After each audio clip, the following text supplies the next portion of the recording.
नमस्कार मित्रों, मैं श्याम आज फिर आप सभी के लिए एक सुंदर कहानी लेकर आया हूं। कहानी का शीर्षक है सुभागी। मुंशी प्रेमचंद द्वारा लिखी इस कहानी में सुभागी पुत्री होते हुए भी अपने पिता और माता की सेवा करती है। वे एक स्वाभिमानी और स्वावलंबी स्त्री थी। कहानी में बाल विवाह, मृत्यु भोज जैसी प्रथाओं के कारण होने वाली परेशानियों को भी वर्णित किया गया है। तो चलिए आपको हम कहानी की तरफ ले चलते हैं। लेकिन हाँ मित्रों, अगर अभी तक आपने मेरे चैनल को सब्सक्राइब नहीं किए हैं तो प्लीज सब्सक्राइब कर दें। तो आइए कहानी की तरफ। तुलसी महतो अपनी लड़की सुभागी से बहुत प्यार करते थे। छोटी उम्र में भी वह घर के काम में चतुर और खेती बाड़ी के कामों में निपुण थी। उसका भाई रामू जो उम्र में बड़ा था, बड़ा ही कामचोर और आवारा था। तुलसी ने सुभागी तथा रामू दोनों का विवाह कर दिया। थोड़े दिन बीते, अचानक एक दिन बड़ी विपदा आ गई। सुभागी बहुत छोटी उम्र में ही विधवा हो गई। सुभागी के दुख की तो सीमा न थी। बेचारी को अपना जीवन ही भार लगने लगा था। कुछ साल बीते, लोग तुलसी महतो पर दबाव डालने लगे कि लड़की की कहीं दूसरी शादी कर दो। आजकल कोई इसे बुरा नहीं मानता है, तो क्यों सोच विचार कर रहे हो? तुलसी ने कहा, भाई मैं तो तैयार हूं, किंतु सुभागी माने तभी तो। वह किसी तरह राजी नहीं होती। हरिहर ने सुभागी को समझाते हुए कहा, बेटी हम तेरे ही भले के लिए कहते हैं। मां बाप बूढ़े हो गए हैं, उनका क्या भरोसा? तुम इस तरह कब तक बैठी रहोगी? सुभागी ने सिर झुकाकर कहा, मैं तुम्हारी बात समझ रही हूं, लेकिन मेरा मन शादी करने को नहीं कहता। मुझे आराम की चिंता नहीं है। मैं सब कुछ झेलने के लिए तैयार हूं। जो काम तुम कहो वह सिर आंखों के बल करूंगी, मगर शादी करने को मुझे न कहो। उधर रामू बोला, तुम अगर सोचती हो कि भैया कमाएंगे और मैं बैठी मौज करूंगी तो इस भरोसे न रहना। सुभागी ने गर्व से भरे स्वर में कहा, मैंने तुम्हारा आसरा भी नहीं किया और भगवान ने किया तो कभी करूंगी भी नहीं। अब सुभागी उनके साथ ही रहने लगी। उसने घर का सारा काम संभाल लिया। बेचारी पहर रात से उठकर कुटने पीसने में लग जाती, चौका बर्तन करती, गोबर थापती, खेत में काम करने जाती। उसके उपरांत दोपहर को लौटती तथा जल्दी जल्दी सबको भोजन बनाकर खिलाती। रात को कभी मां के सिर में तेल डालती, कभी उसकी देह दबाती। जहां तक उसका बस चलता, मां बाप को कोई काम न करने देती। हां, भाई को न रोकती। सोचती, ये तो जवान आदमी है, ये काम न करेंगे तो गृहस्थी कैसे चलेगी? किंतु रामू को यह बुरा लगता। अम्मा और दादा को तिनका तक नहीं उठाने देती और मुझे पीस देना चाहती है। यहां तक कि एक दिन वह आपे से बाहर भी हो गया। वह सुभागी से बोला, यदि उन लोगों का इतना ही मोह है तो अलग होकर क्यों नहीं रहती? तब सेवा करो तो मालूम होगा कि सेवा कड़वी लगती है या मीठी। दूसरे के बल पर वाहवाही लेना आसान है। बहादुर वही है जो अपने बल पर काम करे। सुभागी ने कोई जवाब नहीं दिया। बात बढ़ जाने का भय था। उसके मां बाप बैठे सब कुछ सुन रहे थे। जब महतो शिव चुप न रहा गया तो वह बोले, क्या है रामू, उस गरीबन से क्यों उलझते हो? रामू पास आया और बोला, तुम क्यों बीच में कूद पड़े? मैं तो उसको कहता था। तुलसी महतो ने कहा, जब तक मैं जीता हूं तुम उसे कुछ नहीं कह सकते। मेरे पीछे जो चाहे करना। बेचारी का घर में रहना मुश्किल कर दिया है। आपको बेटी बहुत प्यारी है तो उसे गले बांध कर रखिए, मुझसे तो नहीं रुका जाएगा। अच्छी बात है, अगर तुम्हारी यही मर्जी है तो यही होगा। मैं कल गांव के लोगों को बुलाकर बंटवारा कर दूंगा। तुम चाहे अलग हो जाओ, सुभागी नहीं अलग होगी। रात को तुलसी महतो लेटे तो पुरानी बातें याद आ गई। जब रामू के जन्मोत्सव में उन्होंने रुपए कर्ज पर लेकर जलसा किया था और सुभागी पैदा हुई तो घर में रुपए धोते हुए भी एक कौड़ी तक खर्च नहीं की। पुत्र को रत्न समझा था, पुत्री को पूर्व जन्म के पापों का दंड। वह रत्न कितना कठोर निकला और यह दंड कितना मंगलमय।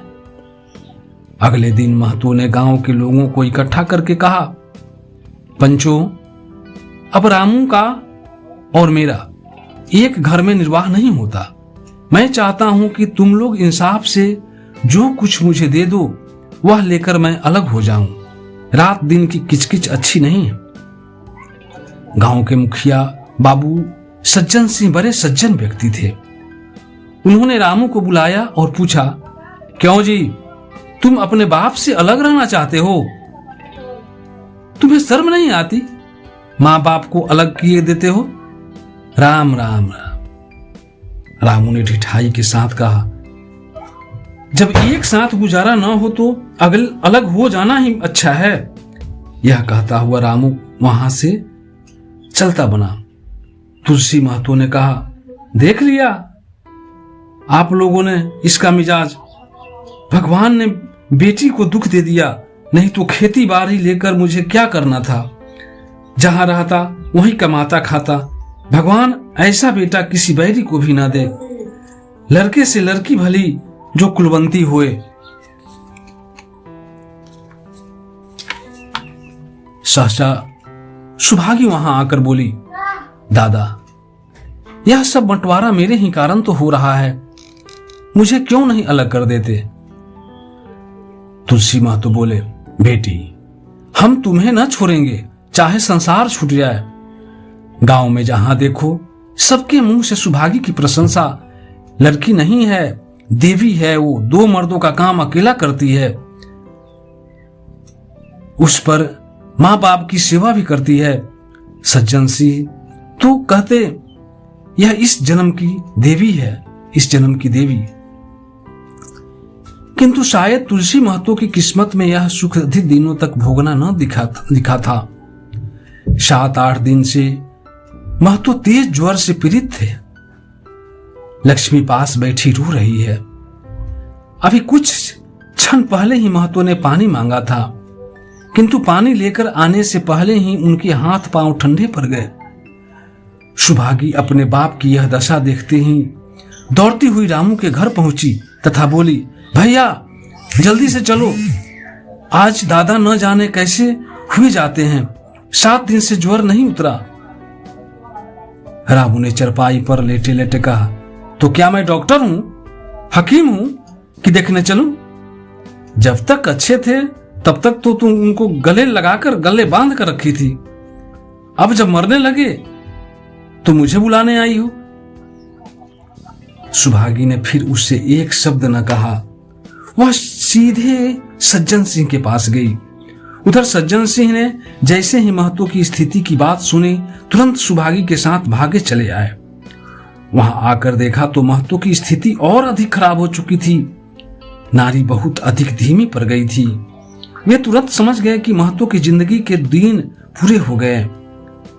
सज्जन नेत्रों से उन्होंने बोला, अब कैसी तबीयत है? महतो जी जैसे नींद से जागकर बोले, बहुत अच्छी है भैया। अब तो दुनिया से पलायन करने का समय आ गया है। सुभागी के पिता अब तुम ही हो, उसे तुम्हें ही सौंप जाता हूं। सज्जन सिंह रोते हुए बोले, भैया महतो घबराओ मत, ईश्वर ने चाहा तो तुम अच्छे हो जाओगे। सुभागी को तो मैं हमेशा अपनी बेटी माना है। जब तक इस तन में प्राण रहेंगे ऐसे ही मानता रहूंगा। तुम निश्चिंत रहो, कुछ और इच्छा हो तो वह भी बता दो। महतो ने विनीत नेत्रों से देखते हुए कहा, और नहीं कहूंगा भैया, भगवान तुम्हें सदा सुखी रखे। सज्जन, रामू को बुलाकर लाता हूं, उससे जो भूल चूक हो गई हो क्षमा कर दो। महतो जी कहते हैं, नहीं भैया, उस पापी का मुंह मैं नहीं देखना चाहता। उसके बाद गोदान की तैयारी होने लगी। रामू को गांव भर ने समझाया, किंतु वह अंत्येष्टि करने पर राजी न हुआ। उसने स्पष्ट शब्दों में बोल दिया, जिस बाप ने मरते समय मेरा मुंह देखना स्वीकार न किया, वह न मेरा पिता है, न ही मैं उसका पुत्र हूं। लक्ष्मी ने दाह संस्कार किया।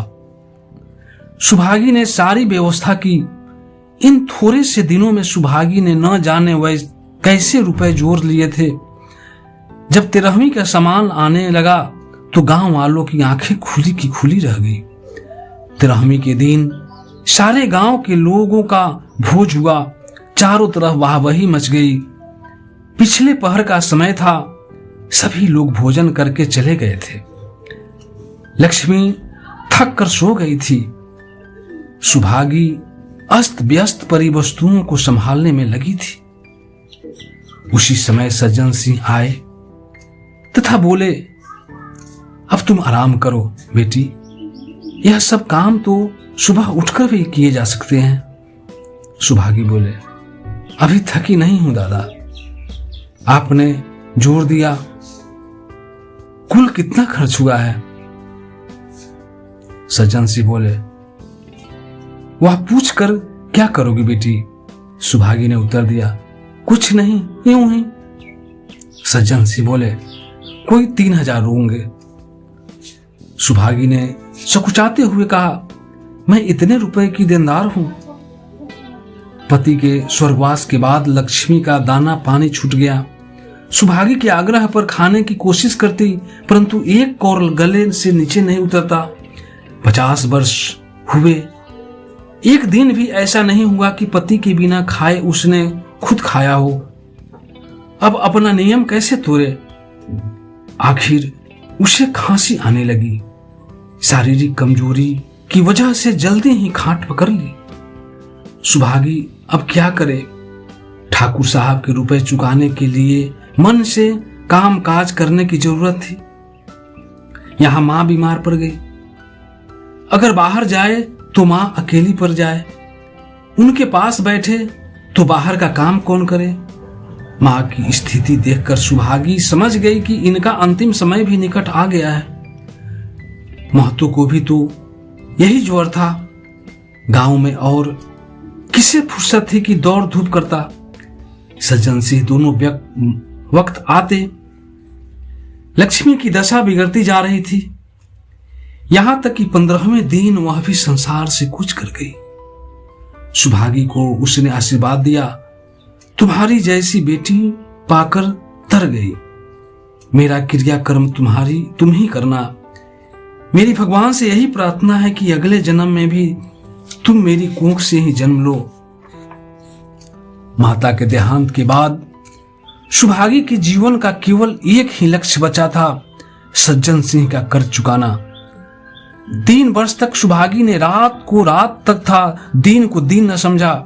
उनकी काम करने का समर्थ देखकर लोग दांतों तले उंगली दबाते थे। सारा दिन खेतों में कमर तोड़ मेहनत करने के बाद वह रात को गेहूं पीसती थी। 30वें दिन 300 रुपए लेकर के वह सज्जन सिंह के घर पास पहुंच जाती थी। उसमें कभी नागा न पड़ता। अब चारों ओर से उसकी सगाई के पैगाम आने लगे। सभी उसको अपने घर की बहू बनाना चाहते थे। जिसके घर सुभागी जाएगी उसके भाग्य फिर जाएंगे। परंतु सुभागी यही जवाब देती, अभी वह दिन नहीं आया। जिस दिन सुभागी ने आखिरी किस्त चुकाई, उस दिन उसकी खुशी का ठिकाना न था। आज उसके जीवन का कठोर व्रत पूरा हो गया। वह चलने लगी तो सज्जन सिंह बोले, बेटी तुमसे एक प्रार्थना है, कहो तो कहूं, कहो तो ना कहूं, परंतु वचन दो कि बुरा न मानोगी। सुभागी ने कृतज्ञ भाव से देखते हुए कहा, दादा आपकी बात न मानूंगी तो किसकी बात मानूंगी? सज्जन सिंह बोले, अगर तुम्हारे मन में यह भाव है तो मैं न कहूंगा।